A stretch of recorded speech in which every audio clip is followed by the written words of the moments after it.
나는 전능하신 아버지 하나님 천재 창조주를 믿습니다. 나는 그 유일하신 아들 우리 주 예수 그리스도를 믿습니다. 그는 성령으로 잉태되어 동정녀 마리아에게서 나시고 본디오 빌라도의 고난을 받아 십자가에 못 박혀 죽으시고 장사된 지 사흘 만에 죽은 자 가운데서 다시 살아나셨으며 하늘에 오르시어 전능하신 아버지 하나님 우편에 앉아 계시다가 거기로부터 살아있는 자와 죽은 자를 심판하러 오십니다. 나는 성령을 믿으며 거룩한 공교회와 성도의 교제와 죄를 용서받는 것과 몸의 부활과 영생을 믿습니다. 아멘. 오늘 아침에는 어제 아침에 이어서 누가복음 3장 21절 22절 두 절의 말씀입니다.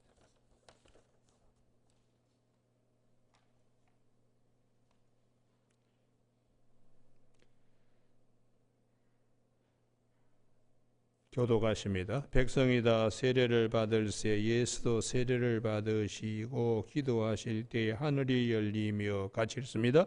성령이 비둘기 같은 형체로 그의 위에 강림하시더니 하늘로부터 소리가 나기를 너는 내 사랑하는 아들이라 내가 너를 기뻐하노라 하시니라. 아멘. 22절 말씀에 하늘로부터 소리가 나기를 너는 내 사랑하는 아들이라 내가 너를 기뻐하노라 하시니라 하는 말씀 중심으로 세상의 빛으로 오신 예수 그리스도라는 제목으로 말씀을 나누겠습니다.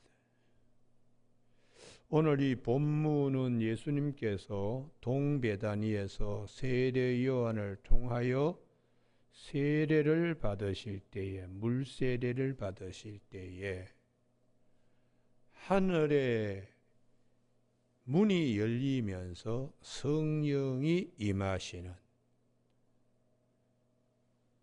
이게 하나님의 자녀라는 뜻이요. 우리에게는 이전과 다른 세상이 펼쳐지는 주님의 공생애의 시작이 됩니다. 그래서 요한으로부터 받은 물세례, 위에서 내려오시는 성령 세례, 그래서 주님께서 요한복음 3장 3절에 거듭나지 아니하면 하나님 나라를 볼 수 없다 할 때 거듭나는 것이 위로부터 나야 하나님을 볼 수 있고 위로부터 난다는 것은 요한복음 3장 5절에 물과 성령으로 나야지 하나님 나라에 들어갈 수가 있다.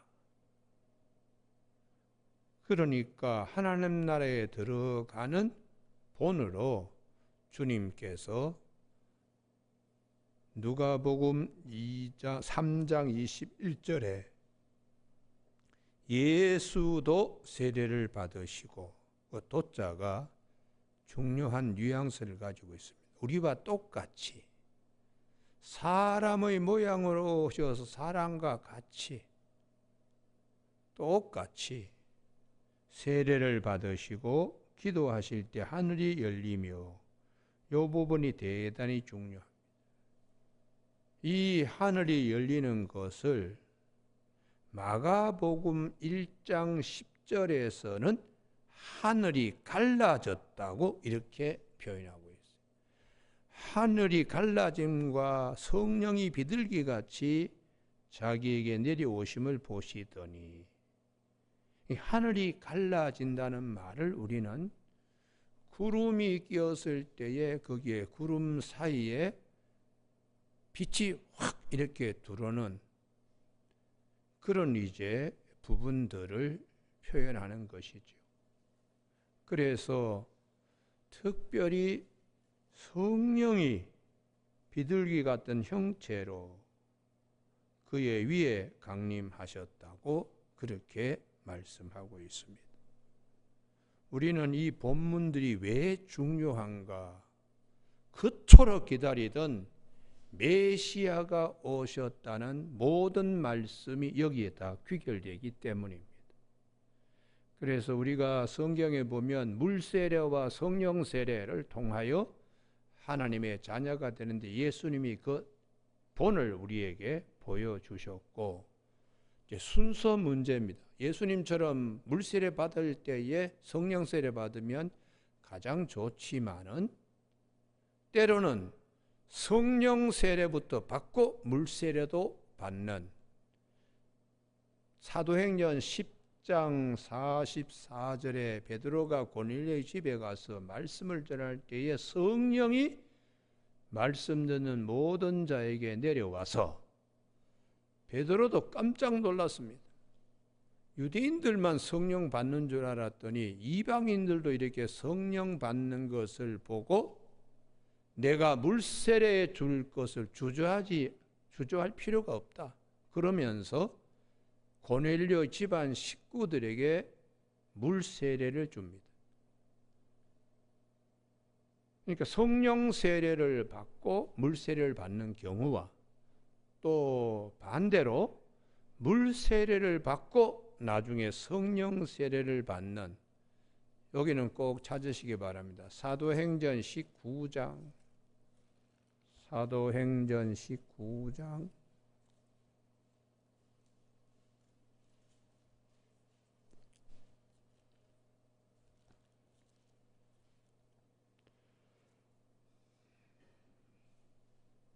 3절, 에베소 교회 교우들에게 세례 무슨 세례 받았느냐, 성령도 못 듣고 있으니까 무슨 세례 받았냐고 물었을 때에 세례 요한의 이름으로 요한의 세례를 받았다는 것이.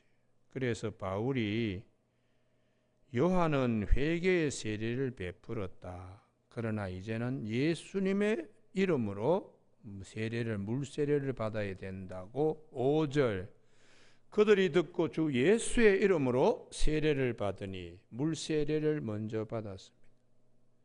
바울이 그들에게 안수함에 성령이 그들에게 임하심으로 성령 세례를 나중에 받는.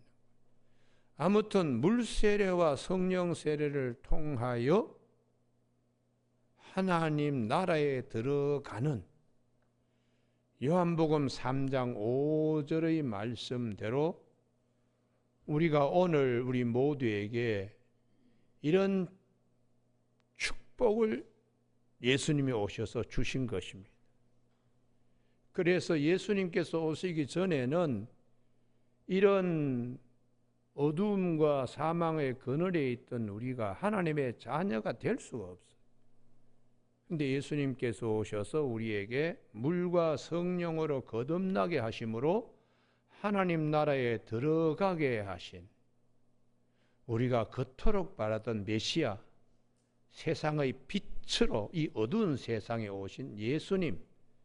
그래서 이 본문이 정교회에서는 1월 6일 주현절을 주님이 세상의 빛으로 오신 날로 1월 6일을 예수님의 수세일을 주현절로 이렇게 삼아서 여기를 우리가 성탄절 지키는 것과 똑같이 이렇게 지키고 있습니다.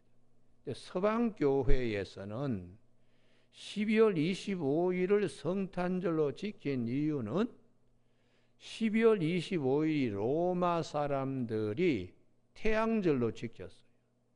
그래서 그 사람들은 태양을 이렇게 지키는 것을 기독교인들이 진짜 우리의 빛은 예수님이시다.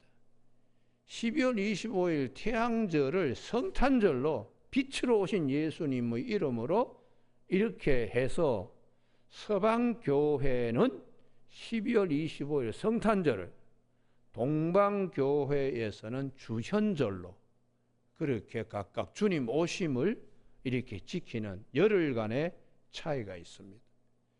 우리가 그래서 이제 러시아 같은 경우에 가면은 그분들은 한인교회도 성탄절도 지키고 주현절도 지키고, 왜냐하면 한인교회에 러시아인들이 나오니까.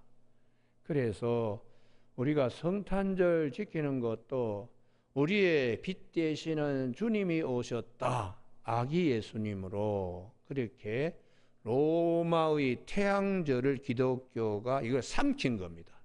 삼켜서 무슨 태양절이냐? 진짜 빛으로 오신 만일에 구원하신 예수님이 오신 것이지, 이렇게 해서 12월 25일 로마의 태양절을 성탄절로 이렇게 만들었고, 동방정교회는 예수님의 세례 받으심으로 하늘이 갈라지고 성령이 임하심, 우리도 예수님 이름으로 세례 받고 성령 세례 받게 되면 하나님의 자녀가 되었으니 이분이 우리의 세상의 빛으로 오신, 그래서 주현절이라고 그렇게 이제 이름을 붙이고 있습니다. 오늘 이 본문이 왜 중요한가? 구약의 모든 말씀, 예수님이 오심을, 예수님이 오셔서 우리의 구원주가 되심을, 공생의 시작을 알리는 귀한 말씀입니다. 그래서 오늘 본문에 이 성령이 비둘기 같은 모양으로 했는데 이게 어떤 의미를 갖느냐? 성령이 어떻게 비둘기 모양으로 내려오느냐? 거기 옆에다가 창세기 8장 8절이라고 적어두시기 바랍니다. 노아가 방주의 문을 열고 까마귀를 내보냈더니 까마귀는 돌아오질 않았어요. 비둘기를 내보냈더니 비둘기가 다시 노아의 방주로 돌아왔습니다. 소식을, 밖의 소식을 알려주는 전령의 역할을 비둘기가 하는 거예요. 다시 일주일을 기다려 가지고 비둘기를 내보냈더니 비둘기가 감람나무 잎사귀를 물고 돌아왔습니다.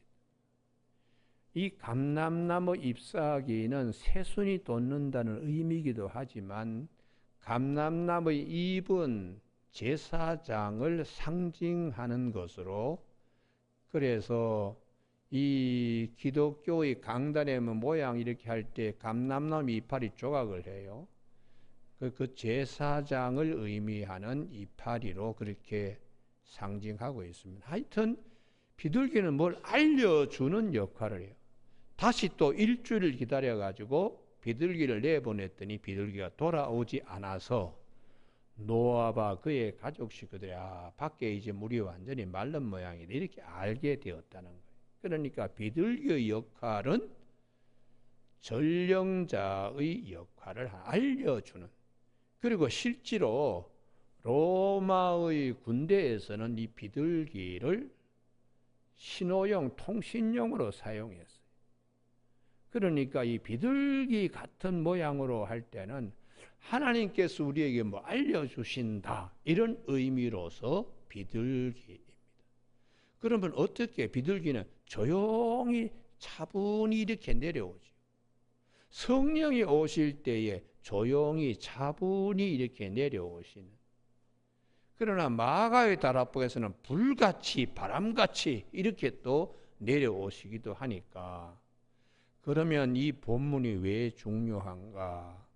거기에 옆에다가 창세기 8장 8절 적고 그 옆에다가 이사야 60장 1절에서 3절, 성경 전체를 이렇게 알아야 이 본문이 특별한 의미가 있음을 알 수 있습니다. 이사야 60장 여기는 찾습니다. 이사야 60장 1절, 빛으로 오신 예수님이, 이사야 60장 1절, 일어나라 빛을 발하라. 왜요?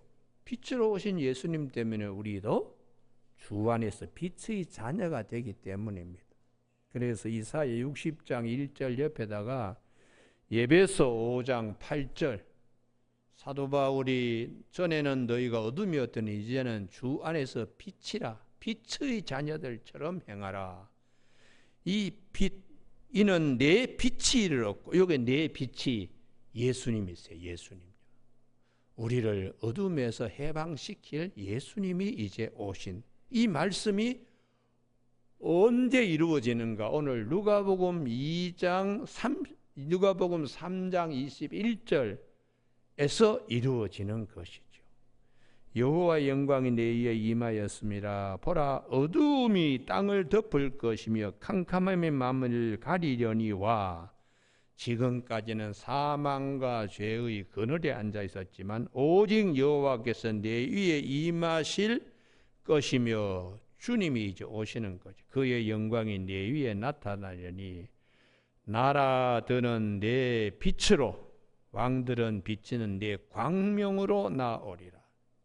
빛 대신 예수 그리스도 앞으로 왕들도 세상도 다 나오게 된다고.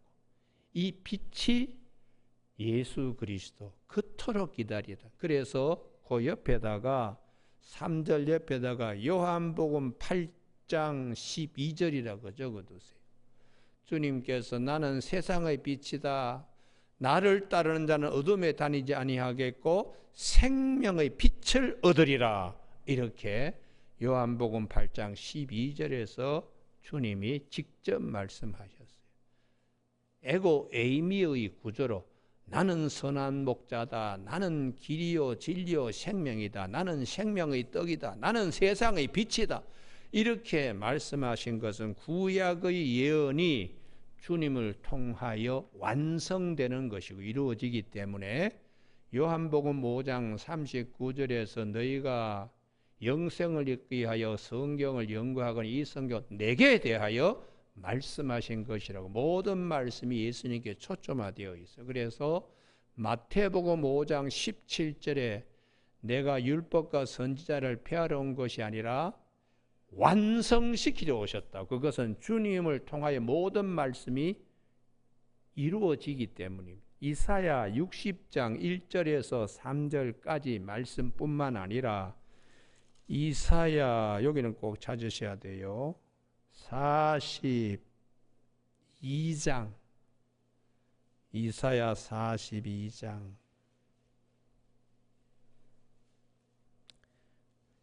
1절, 내가 붙드는 나의 종 내 마음에 기뻐하는 자고 내가 택한 사람을 보라. 예수 그리스도를 말씀하는 것입니다. 내가 나의 영을 그에게 주었은즉 그가 이방의 정의를 베풀리라. 그 다음 2절 때문에 찾자는데요. 다 같이 읽으실까요? 시작. 그는 외치지 아니하며 목소리를 높이지 아니하며 그 소리를 거리에 들리게 하지 아니하며. 이것이 성령이 비둘기 같이 조용히 라는 뜻을 나타내고 있어요. 왁자지껄하고 뭐 그냥 이런 것이 아니고 그분의 그 차분함과 온유함과 겸손한 조용함. 그래서 기독교가 갖는 예배 처소에 아주 조용한 곳에 은혜가 생명의 빛같이 찰랑찰랑하게 임하는 것이에요. 그러니까 늘 그냥 뜨겁게 그냥 박수치고 늘 뭐 거기에만 성령이 오시는 게 아니라 듣고 깨달으며 차분하게 할 때 성령이 비둘기같이 임하는 게 주님의 성품입니다. 그래서 그는 외치지 아니하며 목소리를 높이지 아니하며 그 소리를 거리에 들리게 하지 아니하며 조용히 은밀하게, 이걸 굉장히 주님이 제자들에게 강조하셨어요. 알리지 마라. 조용히. 이게 굉장히 중요하죠. 그래서 상한 갈대를 꺾지 아니하며 꺼져가는 등불을 끄지 아니하고 진실로 정의를 시행할 것이라고. 그래서 우리가 이 성령이 비둘기 같이 하는 이 부분을 이사야 42장 하나님께서 기뻐하는 보내시는 종, 그분의 성품이 이와 같기 때문에, 이절과 같기 때문에 예수님께서 요단강에 세례 받으실 때에 하늘이 열리면서 조용하게 성령이 전령자로 소식을 알려주는 거죠. 이분이다. 이렇게 알려주는 것입니다. 그래서 이제 누가복음 3장의 22절 성령이 비둘기 같은 형태로 예수님이 세례받을 때 세 가지가 일어나죠. 하나는 하늘이 열리고, 두 번째는 성령이 비둘기같이 임하고, 세 번째는 하늘로부터 소리가 납니다. 이 소리 나는 것의 요 부분이 너는 내 사랑하는 아들이라 내가 너를 기뻐하노라. 이게 시편 2편 7절의 말씀이 성취되는 거예요. 여러분 시편 2편 7절 그 옆에다가 적어 두시기 바라요. 그러니까 그냥 단순하게 누가복음 3장 21절 22절이 아니라 모든 성경의 메시아가 오심을 나타내는 말씀이 여기에 압축되어 있습니다. 내 사랑하는 아들이라 내가 너를 기뻐하노라 할 때에 요 말씀이 시편 2편 7절. 이 시편 2편은 왕의 대관식 때 부르는 시편인데 메시아가 오심으로 왕들의 역할은 다 끝난 겁니다. 그래서 창세기 49장 10절에 왕의 지팡이와 홀이 실로가 오시기까지 그냥 맡겨두었다. 그런데 왕의 대관식절에 불을 넣었던 시편 2편 7절 내가 여호와의 명령을 전하노라 여호와께서 내게 이르시되 너는 내 아들이라 오늘 내가 너를 낳았도다. 이 너는 내 아들이라 하는 이 말씀이 예수 그리스도 안에서 이제 누가복음 3장 22절에서 다 완성되는 것이고 본체가 이게 성취되는 것이에요. 그래서 우리가 이 기뻐한다 하는 이 말씀이 내 사랑하는 아들이라 내가 너를 기뻐하노라 하는 시편 2편 7절의 이 말씀의 성취입니다. 그리고 사랑하는 아들 이 부분인데 그냥 이 뜻이 아니라 이게 아가페의 아가페토스라는 이 뜻은 아들이 붙었을 때는 독생자요. 외동아들이요. 뒤에 딸이 붙으면은 외동딸이 됩니다. 그래서 이 본문의 원어의 뜻은 너는 내 외아들이다. 독생자다. 내가 너를 기뻐한다. 이게 원문의 뜻입니다. 그러니까 오늘 아침에 우리에게 빛으로 오시고 모든 말씀 이사야를 통하여 시편을 통하여 그 말씀이 예수 그리스도 안에서 이루어지는 이분이 오셔서 우리를 빛으로 인도하시고 빛의 자녀 되게 해주셨으니까 주님의 공생의 시작 우리의 빛 되신 주님 그래서 주현절을 지키는 겁니다. 여러분 오늘 아침에 내 기뻐하는 자라 이 말씀을 성경에서 변화산에서 예수님 제자들이 들었던 말씀 그래서 마태복음 17장을 찾으면 마태복음 17장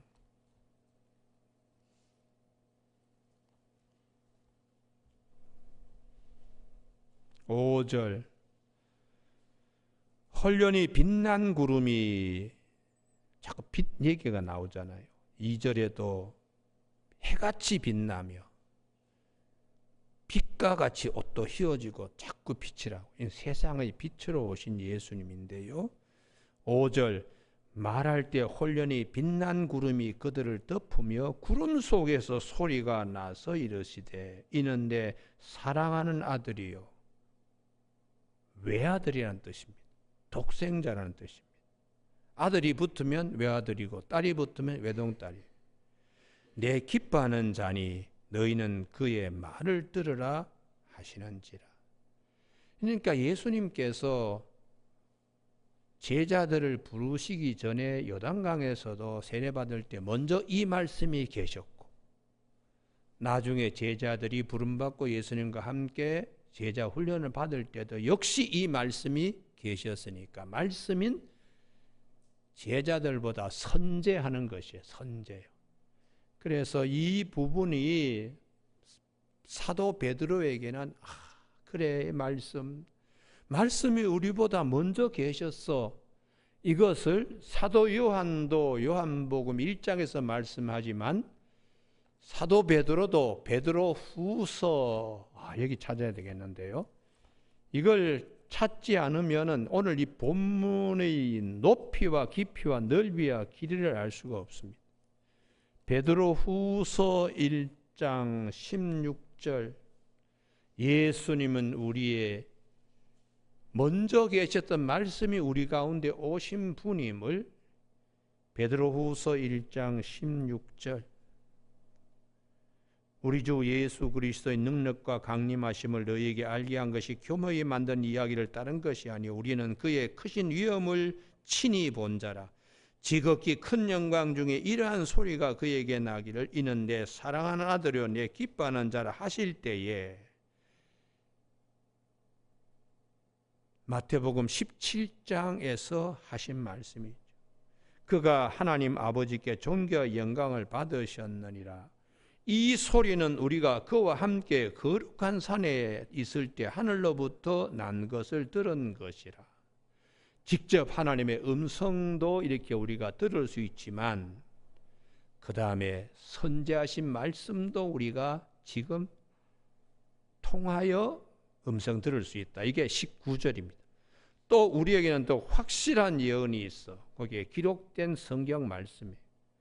어두운 데를 비추는 등불과 같으니 성령이 우리에게 말씀하시니까 이걸 우리가 경험해야 된다는 거예요. 어두운 데를 비추는 등불과 같은 날이 새어 샛별이 너희 마음에 떠오르기까지 너희가 이것을 주의하는 것이 옳으니라. 마음에서 선제하신 말씀이 성령을 통하여 알게 하고 깨닫게 해 주시니까 이 은혜를 우리 모두가 입고 산다는 것이죠. 여러분, 그래서 예수님께서 세례 요한을 통하여 요단강의 세례를 받으시면서 빛 대신 주님이 우리 가운데 오신 것과 똑같이 성령이 우리 안에 오셔서 똑같이 역사하시는, 그래서 우리가 물과 성령을 거듭나서 하나님의 자녀가 되었다는 것을 확증할 수가 있습니다. 오늘 아침 우리 모두가 예수님 요단강에서 세례받으셔서 이 사건이 왜 우리 신앙생활 하는데 나에게 중요한가? 그분이 세상의 빛으로 오셔서 우리의 주 안에서 빛의 자녀가 되게 해 주셨으니까. 이제 설교를 정리를 하겠습니다. 말씀을 정리하겠습니다. 누가복음 3장 21절 물세례와 성령세례는 하나님의 자녀의 절대적이고 필수적인 부분이다. 요한복음 3장 5절에 물과 성령으로 거듭나야 하나님 나라에 들어갈 수 있는 이 길을 예수님께서 오셔서 만들어 주시고 이루어 주셨는데, 구약의 모든 말씀, 시편이나 이사야 그 말씀들이, 그리고 직접 하나님께서 음성으로 또 이렇게 들려주신 단 한 분, 예수 그리스도.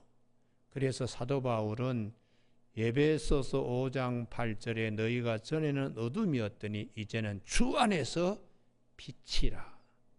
사도 베드로도 전에는 우리가 국률하심을 얻지 못하고 하나님의 백성이 아니던 이제는 국률하심을 입은 자의 하나님의 자녀가 되었다고 한 베드로가 이 빛의 자녀들에 대한 말씀을 베드로 후서에서 하고 있습니다.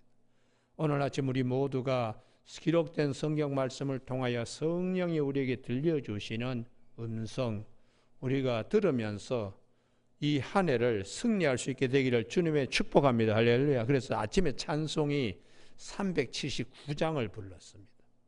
내 갈 길 멀고 밤은 깊은데 빛 대신 주, 저 본향 집을 향해 가는 길 비추소서. 내 가는 길 다 알지 못하나 한 걸음씩 늘 인도하소서. 성령이 우리에게 오셔서 세상의 빛 대신 주님이 성령을 보내주시니까요. 이전에 방탕하게 지낼 때 교만하여 마음대로 고집하던 이 죄인 사하소서. 내 지은 죄 다 기억 마시고 주 뜻대로 늘 주장하소서.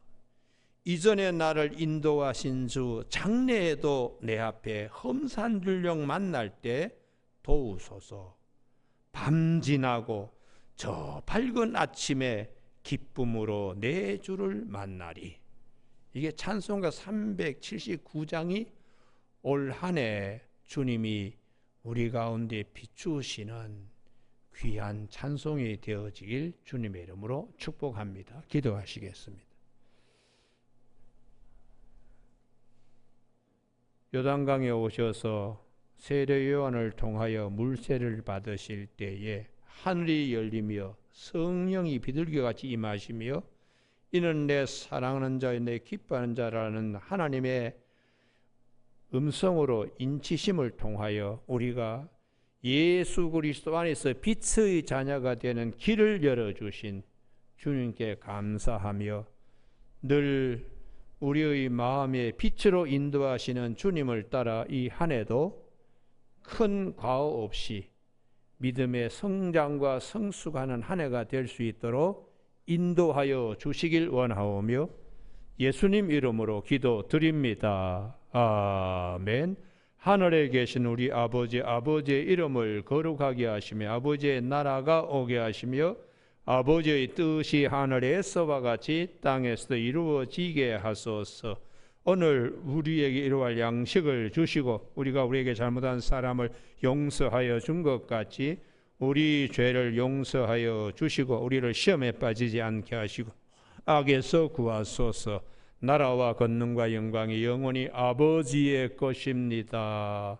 아멘.